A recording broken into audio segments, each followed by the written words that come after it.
നാവ് വെടിച്ച് കീറിയത് മൂലം ശരിയായ ഭാഷണം നടത്താൻ കഴിയാത്തതിനെയാണ് ദലിതനാവ് എന്ന് പറയുന്നത്. അപ്പം നാവ് വെടിച്ച് കീറിയത് മൂലം ശരിയായ ഭാഷണം നടത്താൻ കഴിയാത്തതിനെയാണ് ദലിതനാവ് എന്ന് പറയുന്നത്. പ്രമോഷൻ നിർണ്ണയിക്കുന്നതിന് സഹായകമാകുന്ന മൂല്യനിർണ്ണയമാണ് ആത്യന്തിക മൂല്യനിർണ്ണയം. പ്രമോഷൻ നിർണ്ണയിക്കുന്നതിന് സഹായമാകുന്ന മൂല്യനിർണ്ണയമാണ് ആത്യന്തിക മൂല്യനിർണ്ണയം. ഭാഷയുടെ പദരൂപത്തെക്കുറിച്ച് പഠിക്കുന്നതാണ് രൂപവിജ്ഞാനം. ഭാഷയുടെ പദരൂപത്തെക്കുറിച്ച് പഠിക്കുന്നതാണ് രൂപവിജ്ഞാനം. 1-ാം ക്ലാസ്സിൽ ചിത്രം പൂർണ്ണമാക്കൽ എന്ന പ്രവർത്തനം ഒരു പ്രാഗ് ലേഖന പ്രവർത്തനമായി നൽകാം. അപ്പോൾ 1-ാം ക്ലാസ്സിൽ ചിത്രം പൂർത്തിയാക്കൽ എന്ന പ്രവർത്തനം എന്ത് തരം പ്രവർത്തനമായിട്ട് നൽകാം? ഒരു പ്രാഗ് ലേഖന പ്രവർത്തനമായിട്ട് നൽകാം. സമാന്തര സഹനബന്ധത്തിന് ഒരു ഉദാഹരണമാണ് ചരിത്ര വിഷയവുമായി ബന്ധപ്പെടുത്തിയുള്ള ഭാഷാ പഠനം. ഇപ്പോൾ സമാന്തര സഹനബന്ധത്തിന് ഒരു ഉദാഹരണമാണ് ചരിത്ര വിഷയവുമായി ബന്ധപ്പെടുത്തിയുള്ള ഭാഷാ പഠനം. പഠനത്തിൽ കേന്ദ്രസ്ഥാനം കൽപ്പിക്കേണ്ട ഘടകം ഏത്? പഠിതാവാണ്. പഠിതാവിനാണ് പഠനത്തിൽ കേന്ദ്രസ്ഥാനം കൽപ്പിക്കേണ്ടത്. തിരുവനന്തപുരം മ്യൂസിയം പ്ലേറ്റ് ഏത് ഭാഷാലിപിയിലുള്ള ശാസനമാണ്? മലയാളം ലിപി. ജീവൽ ഭാഷ എന്നാൽ എന്ത്? എപ്പോഴും ജനങ്ങൾ ആശയവിനിമയത്തിന് ഉപയോഗിച്ചുകൊണ്ടിരിക്കുന്ന വ്യവഹാര ഭാഷയാണ് ജീവൽ ഭാഷ. അപ്പോൾ എപ്പോഴും ജനങ്ങൾ ആശയവിനിമയത്തിന് ഉപയോഗിച്ചുകൊണ്ടിരിക്കുന്ന വ്യവഹാര ഭാഷയാണ് ജീവൽ ഭാഷ. കുട്ടിക്ക് ചിഹ്നബോധം ജനിക്കുന്നതിന് സ്വീകരിക്കാവുന്ന മാർഗമേത്? പാരായണം, ലേഖനം എന്നീ മേഖലകളിൽ പ്രയോഗിക്കൽ. അപ്പോൾ കുട്ടിക്ക് ചിഹ്നബോധം ജനിക്കണമെങ്കിൽ സ്വീകരിക്കാവുന്ന മാർഗമാണ് പാരായണം, ലേഖനം ഈ മേഖലകൾ പ്രയോഗിക്കൽ.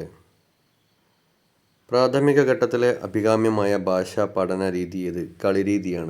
കളിരീതിയാണ് പ്രാഥമിക ഘട്ടത്തിലെ അഭികാമ്യമായ ഭാഷാ പഠന രീതി. നെല്ലിപ്പടി കാണുക എന്ന ശൈലി കൊണ്ട് ഉദ്ദേശിക്കുന്നത് എന്ത്?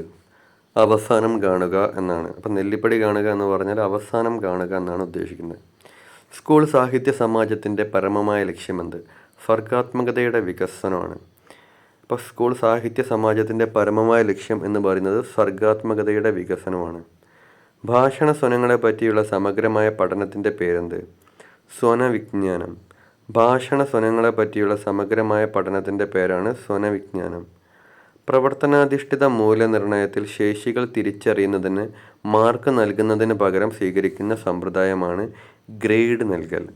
അപ്പോൾ പ്രവർത്തനാധിഷ്ഠിത മൂല്യനിർണ്ണയത്തിൽ ശേഷികൾ തിരിച്ചറിയുന്നതിന് മാർക്ക് നൽകുന്നതിന് പകരം സ്വീകരിക്കുന്ന സമ്പ്രദായമാണ് ഗ്രേഡ് നൽകൽ. സിൻറ്റാലിക് സ്ട്രക്ചർ ആരുടെ കൃതിയാണ്?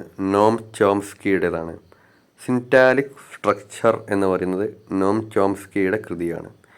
പിയാഷെയുടെ വികസന ഘട്ടത്തിൽ ജനനം മുതൽ 2 വയസ്സ് വരെയുള്ള ഘട്ടം ഏതാണ്? ഇന്ദ്രിയ ചാലക ഘട്ടം അഥവാ സെൻസറി മോട്ടോർ പീരീഡ് എന്ന് പറയും. അപ്പോൾ പിയാഷേൻ്റെ വികസന ഘട്ടങ്ങളിൽ ജനനം മുതൽ 2 വയസ്സ് വരെയുള്ള ഘട്ടമാണ് ഇന്ദ്രിയ ചാലക ഘട്ടം. പാഠപുസ്തകം രൂപകൽപ്പന ചെയ്യുമ്പോൾ ഊന്നൽ നൽകേണ്ട ഘടകം ഏത്? നിർദ്ദിഷ്ട ശേഷിയുടെ വികസനമാണ്.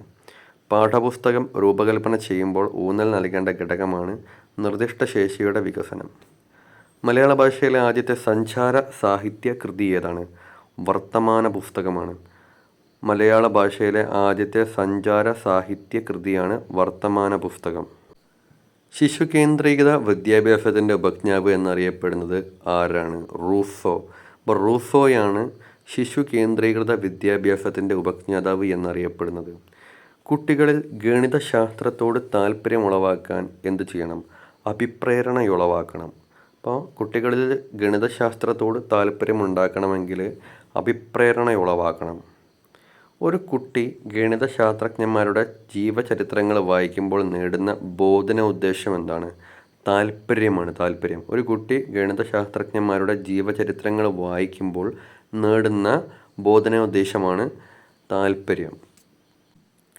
സർപ്പിള രീതിയുടെ പ്രധാന ന്യൂനത എന്താണ്?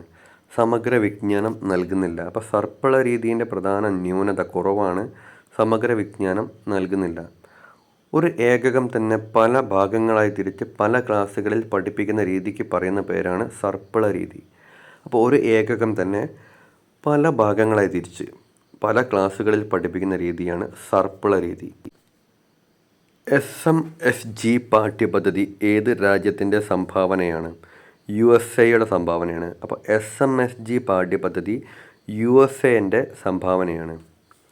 ഉദാഹരണങ്ങളിൽ നിന്ന് ഒരു പൊതുതത്വത്തിൽ എത്തിച്ചേരുന്നതാണ് ആഗമന രീതി. അപ്പോൾ ഉദാഹരണങ്ങളിൽ നിന്ന് ഒരു പൊതുതത്വം ഉണ്ടാക്കി അതിലേക്ക് എത്തുന്നതാണ് ആഗമന രീതി. കുട്ടികളുടെ പഠന പ്രശ്നം കണ്ടെത്തുന്നതിന് നടത്തുന്ന ടെസ്റ്റാണ് സിദ്ധിശോധകം. കുട്ടികളുടെ പഠന പ്രശ്നം കണ്ടെത്തുന്നതിന് നടത്തുന്ന ടെസ്റ്റാണ് സിദ്ധിശോധകം. എക്സിൻ്റെ വില 3.1416 എന്ന് കണ്ടെത്തിയ ഇന്ത്യൻ ഗണിതശാസ്ത്രജ്ഞനാണ് ആര്യഭടൻ. എക്സിൻ്റെ വില 3.1416 എന്ന് കണ്ടെത്തിയ ഇന്ത്യൻ ഗണിതശാസ്ത്രജ്ഞനാണ് ആര്യഭടൻ. ഒരു ശോധകം കൊണ്ട് ഏതളക്കാൻ ഉദ്ദേശിച്ചുവോ അത് തന്നെ അളക്കണം. ഇത് ശോധകത്തിൻ്റെ ഏത് ഗുണത്തെ സൂചിപ്പിക്കുന്നു? വൈധതയാണ്, വൈധത. അപ്പോൾ ഒരു ശോധകം കൊണ്ട് ഏതളക്കാൻ ഉദ്ദേശിച്ചുവോ അത് തന്നെ അളക്കണം. ഇത് ശോധകത്തിൻ്റെ ഏത് ഗുണത്തെ സൂചിപ്പിക്കുന്നു എന്ന് ചോദിച്ചാൽ വൈധതയാണ്. ക്ഷേത്രഗണിതത്തിലേക്ക് പ്രത്യേക രാജപാതകളൊന്നും തന്നെ ഇല്ലെന്ന് പറഞ്ഞ തത്വചിന്തകനാണ് യൂക്ലിഡ്. അപ്പോൾ ക്ഷേത്രഗണിതത്തിലേക്ക് പ്രത്യേക രാജപാതകളൊന്നും തന്നെ ഇല്ല എന്ന് പറഞ്ഞ തത്വചിന്തകനാണ് യൂക്ലിഡ്. പ്രവർത്തനാധിഷ്ഠിത പഠനം കൊണ്ട് ഗണിത വിദ്യാഭ്യാസത്തിൽ കുട്ടികൾക്ക് നേടാനാകാത്തത് എന്താണ്? പാഠഭാഗങ്ങൾ മനഃപ്പാഠമാക്കൽ എന്ന് പറയുന്ന കാര്യം നേടാൻ കഴിയില്ല. അപ്പോൾ പ്രവർത്തനാധിഷ്ഠിത പഠനം കൊണ്ട് ഗണിത വിദ്യാഭ്യാസത്തിൽ കുട്ടികൾക്ക് നേടാനാകാത്തത് പാഠഭാഗങ്ങൾ മനഃപ്പാഠമാക്കൽ എന്ന സംഭവമാണ്. കുട്ടികൾക്ക് നേടാൻ പറ്റില്ല. വിവിധ ഘടകങ്ങൾ ഉൾക്കൊള്ളിച്ച് വിദ്യാലയ വർഷാരംഭത്തിൽ അധ്യാപകർ തയ്യാറാക്കുന്ന രേഖയാണ് വാർഷിക പദ്ധതി. അപ്പോൾ വിവിധ ഘടകങ്ങൾ ഉൾക്കൊള്ളിച്ച് വിദ്യാലയ വർഷാരംഭത്തിൽ അധ്യാപകർ തയ്യാറാക്കുന്ന രേഖയാണ് വാർഷിക പദ്ധതി.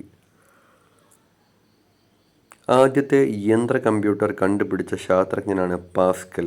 ആദ്യത്തെ യന്ത്ര കമ്പ്യൂട്ടർ കണ്ടുപിടിച്ച ശാസ്ത്രജ്ഞനാണ് പാസ്കൽ. I=PNR/100 എന്ന സൂത്രവാക്യം അവതരിപ്പിച്ച് ചില പ്രശ്നങ്ങൾ ടീച്ചർ മാതൃകയായി ബോർഡിൽ ചെയ്ത് കാണിക്കുന്നു. ഇവിടെ സ്വീകരിച്ച രീതി നിഗമന രീതിയാണ്. അപ്പോൾ ഒരു പൊതുതത്വം ഉപയോഗിച്ചിട്ട് ഒരുപാട് എക്സാമ്പിൾസ് കാണിക്കുകയാണ്. അപ്പോൾ അത് നിഗമന രീതിയാണ്. അപ്പോൾ I=PNR/100 എന്ന സൂത്രവാക്യം അവതരിപ്പിച്ചു. അതിനുശേഷം ടീച്ചർ ഒരുപാട് മാതൃകകൾ ബോർഡിൽ കൊടുത്തു. അത് നിഗമന രീതി. ഇനി ഒരുപാട് മാതൃകകൾ ചെയ്തിട്ട് ഒരു നിഗമനത്തിലെത്തുകയാണെങ്കിൽ അത് ആഗമന രീതി. അപ്പോൾ നേരെ ഓപ്പോസിറ്റ്. ഇൻഡക്റ്റീവ് തിങ്കിങ് മോഡലിൻ്റെ ആവിഷ്കാരൻ ആരാണ്? ഹിൽഡ ടാബയാണ്. ഇൻഡക്റ്റീവ് തിങ്കിങ് എന്ന മോഡലിൻ്റെ ആവിഷ്കാരൻ ആരാണ്? ഹിൽഡ ടാബ. നിർദ്ദേശാങ്ക ജ്യാമിതിയുടെ ഉപജ്ഞാതാവാണ് ദെക്കാർത്തെ. നിപുണ പഠനത്തിൻ്റെ ഉപജ്ഞാതാവാണ് ഡോക്ടർ ബെഞ്ചമിൻ എസ് ബ്ലൂം. സോഫ്റ്റ്വെയറിന് 2 ഉദാഹരണം എഴുതുക. ഫ്ലൈഡ് കമ്പ്യൂട്ടർ പ്രോഗ്രാം. എലമെൻസിൽ എത്ര വോള്യങ്ങളുണ്ട്? 13. എസ്.കെ. പൊറ്റക്കാട് രചിച്ച ഖണ്ഡകാവ്യമാണ് പ്രേമശില്പി. എലമെൻസ് എന്ന ഗ്രന്ഥത്തിൻ്റെ രചയിതാവ് യൂക്ലിഡാണ്. പുസ്തകത്തിലെ ചിത്രമോ ചിത്രീകരണമോ പത്രത്തിലെ ചിത്രമോ പ്രൊജക്റ്റ് ചെയ്യാൻ ഉപയോഗിക്കുന്ന ഹാർഡ്വെയർ ആണ് ഫിലിം സ്ട്രിപ്പ് പ്രൊജക്ടർ. പുസ്തകത്തിലെ ചിത്രമോ ചിത്രീകരണമോ പത്രങ്ങളിലെ ചിത്രമോ പ്രൊജക്റ്റ് ചെയ്യാൻ ഉപയോഗിക്കുന്ന ഹാർഡ്വെയർ ആണ് film strip projector. Politics for science education രചിച്ചതാര്? ഫിറ്റ്സ്പാട്രിക് ആണ് പൊളിറ്റിക്സ് ഫോർ സയൻസ് എഡ്യൂക്കേഷൻ രചിച്ചത്. ബോധനോദ്ദേശങ്ങളെ വർഗീകരിച്ചതാര്? ഡോക്ടർ ബെഞ്ചമിൻ എസ് ബ്ലൂമാണ് ബോധനോദ്ദേശങ്ങളെ വർഗീകരിച്ചത്. സാമൂഹ്യ പരിസ്ഥിതിക്ക് 2 ഉദാഹരണങ്ങൾ ഏവ? കുടുംബം, പൊതുസ്ഥാപനങ്ങൾ. സാമൂഹ്യ പരിസ്ഥിതിക്ക് 2 ഉദാഹരണങ്ങളാണ് കുടുംബം, പൊതുസ്ഥാപനങ്ങൾ. ഒരു ബോധന രീതി എന്ന നിലയിൽ പ്രൊജക്റ്റ് രീതി ആദ്യമായി നടപ്പിലാക്കിയതാര്? ഡോക്ടർ ജെ.എ. സ്റ്റീവൻസൺ ആണ്. ഒരു ബോധന രീതി എന്ന നിലയിൽ പ്രൊജക്റ്റ് രീതി ആദ്യമായി നടപ്പിലാക്കിയത് ഡോക്ടർ ജെ.എ. സ്റ്റീവൻസൺ.